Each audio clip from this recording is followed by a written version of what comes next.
The restaurant business is brutal. Anyone who tells you different is either lying or hasn't been in it long enough. But what they don't tell you is that the deepest cuts don't come from competition or critics. They come from family. I'm David Chin, owner of the Golden Phoenix, San Francisco's oldest family-run Sichuan restaurant.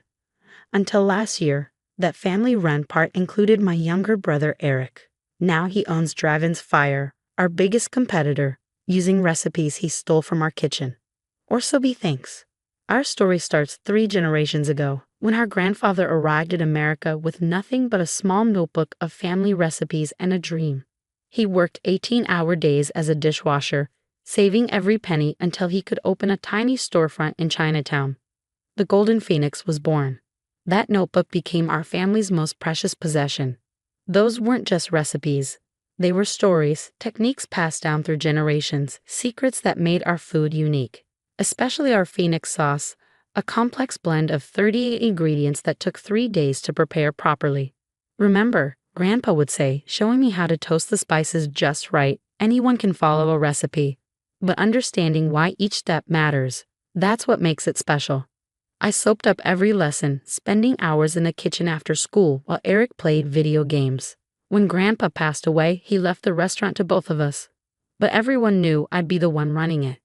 Eric had never shown any interest in cooking. At least that's what I thought. Things changed after I took over as head chef. The Golden Phoenix thrived under my leadership. We earned write-ups in food magazines, got featured on cooking shows. Our Phoenix sauce became so popular we had to start bottling it for retail sale. Eric handled the business side, accounts, marketing, supplier contracts. It seemed perfect. He had an MBA and a head for numbers while I had the culinary skills. Together, we were bringing the restaurant into a new era. We should franchise, Eric suggested one day, watching me prepare a batch of Phoenix sauce. This sauce alone could make us millions. I shook my head. Grandpa never wanted that. He believed in quality over quantity. One restaurant, done perfectly. Grandpa's dead, Eric snapped. And his old-fashioned ideas are holding us back. That should have been my first warning sign. But he was my brother, and I trusted him. Then came the busy season leading up to Lunar New Year. We were swamped with orders, working double shifts.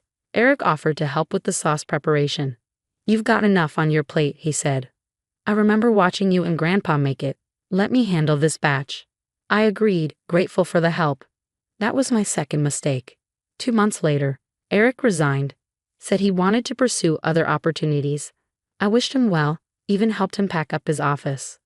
A week after that, I saw the sign. Coming soon, Dragon's Fire, authentic Sichuan cuisine. The location was just 10 blocks from us in the trendy new development area. The promotional materials promised traditional family recipes with a modern twist. And there, prominently featured in every advertisement, was their signature dish, Dragon's Special Sauce. I confronted Eric at his new location, still under construction. "How could you do this?" I demanded. "Those are our family's recipes." He just smiled, that smug little brother smile I'd seen 1,000 times. "I learned them just like you did. Besides, I've improved them, made them more marketable." Grandpa trusted us to protect his legacy. No, Grandpa trusted you.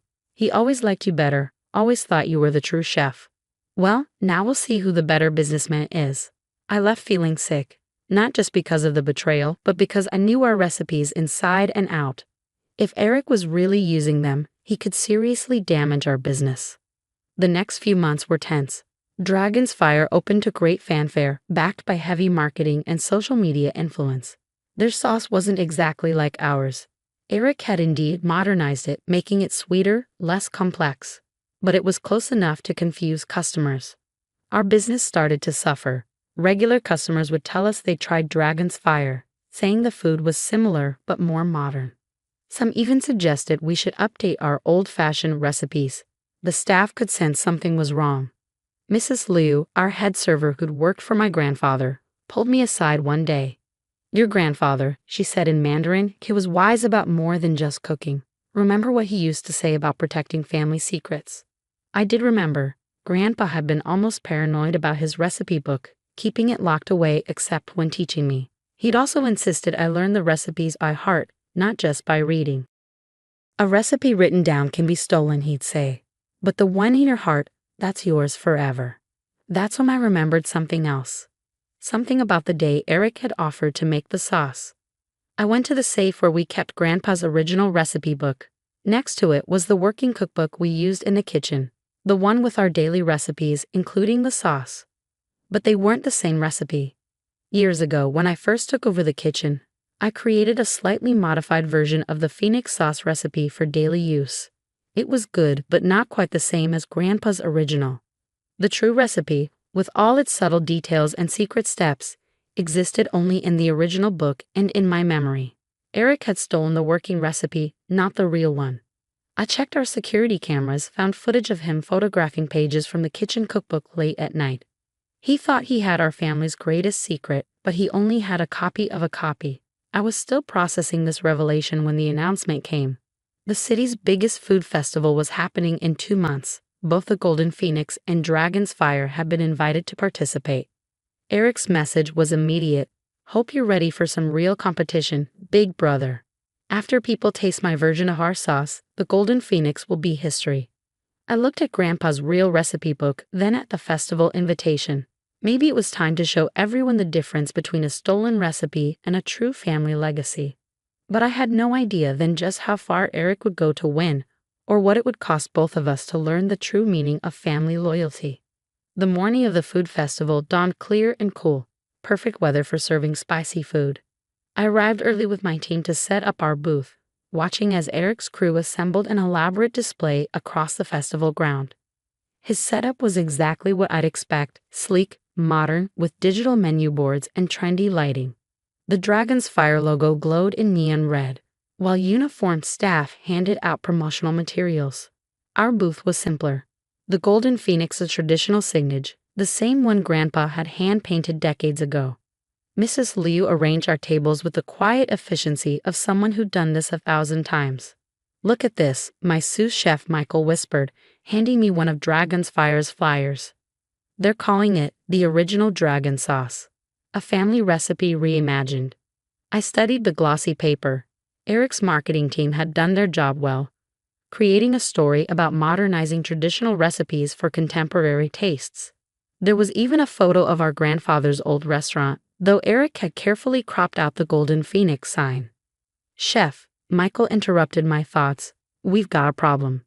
I followed his gaze to our prep area, the containers of pre-made Phoenix sauce, 3 days' worth that we carefully prepared, had been tampered with. The seals were broken, the contents obviously diluted. Security cameras would later show 2 of Eric's employees sneaking in during the early morning setup. But right then, all I knew was that we had 2 hours until the festival opened and no sauce. "What do we do?" Mrs. Liu asked, her face tight with worry. I looked at Grandpa's original recipe book, which I'd brought for inspiration rather than use. "We make it fresh, the real version. But it takes 3 days. Not if we do it Grandpa's original way." I opened the book to a page I'd memorized years ago. This was his competition recipe, meant to be made fresh when needed. It's harder, requires more skill, but it can be done in 2 hours. The next 120 minutes were a blur of precise chaos. Every burner going, spices being toasted in careful sequence, sauces reduced at exact temperatures. My team worked with the focused intensity of a surgical unit. The festival opened just as we finished the last batch. Already, I could see the difference. This sauce had a vibrancy and aromatic complexity that even our regular version lacked. This was Grandpa's true recipe, the one he used to win the regional cooking championship in 1975. Eric sauntered over just before the judging began.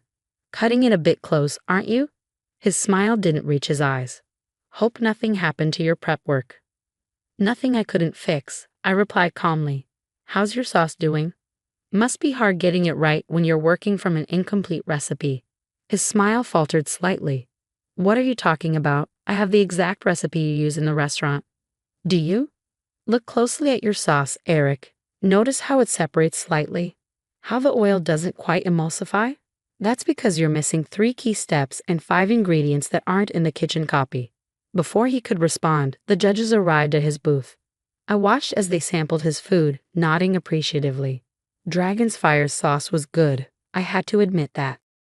Eric might be working from an incomplete recipe, but he refined it well. Then they came to our booth.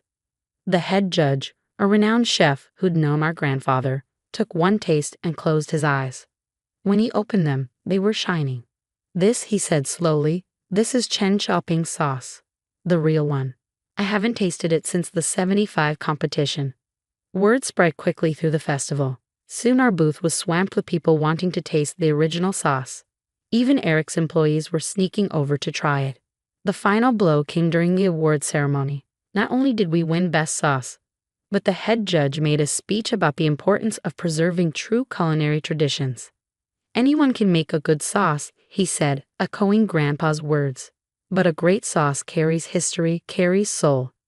Today I tasted a sauce that took me back 40 years, that reminded me why some traditions shouldn't be modernized, but cherished. Eric disappeared before I could talk to him. But later that night, as we were cleaning up, he returned. He looked defeated. "How long have you known?" he asked quietly. "About the recipe swap." "Since you left." "About your employees tampering with our sauce today." "Security cameras caught them." He sank into a chair. I thought I finally had a chance to prove myself. To show I could be as good as you. This was never about being as good as me, Eric. Grandpa didn't spend more time teaching me because he liked me better. He did it because I showed up. I wanted to learn. He never offered to teach me. Did you ever ask? The silence was heavy with decades of misunderstanding. "You know what Grandpa told me before he died?" I continued. "He said he hoped his 2 grandsons would each find their path in the family business. He knew you had skills I didn't, the business sense, the marketing instincts. He thought we complement each other. Instead, I tried to compete with you." Eric's voice was rough and nearly destroyed both businesses in the process. The next few weeks were challenging. The festival victory had boosted the Golden Phoenix's popularity, while Dragon's Fire struggled with comparisons to our original sauce. But something else happened too. Eric came to me with a proposal, not a merger, but a collaboration. Dragon's Fire would become what he'd always been good at, a modern Asian fusion restaurant with its own unique identity. No more copying our recipes or trading on our family name. And maybe, he suggested hesitantly, we could do some pop-up events together. Traditional and modern, showing how the cuisine has evolved. It wasn't perfect, but it was a start. Today, both restaurants are thriving in their own ways. The Golden Phoenix still serves Grandpa's original recipes, while Dragon's Fire has found its voice in contemporary Asian cuisine. Eric and I have monthly dinner meetings, alternating between our restaurants, slowly rebuilding what we nearly lost. Last week, we hosted a special event, a recreation of Grandpa's 1975 championship dinner. Eric handled the business side, just like old times, while I cooked. As we watched the dining room fill with happy customers, I noticed something. On Eric's office wall, next to his MBA diploma and business awards, hung a familiar photo. It showed a young Chinese man standing proudly in front of a tiny storefront, holding a hand-painted sign. But this time, the Golden Phoenix sign wasn't cropped out. Sometimes the secret ingredient isn't in the recipe at all. Sometimes it's in knowing that family legacy isn't about who makes the better sauce, but about honoring the dreams of those who came before us, each in our own way. And sometimes, like the phoenix itself, what rises from the ashes of betrayal is stronger than what came before.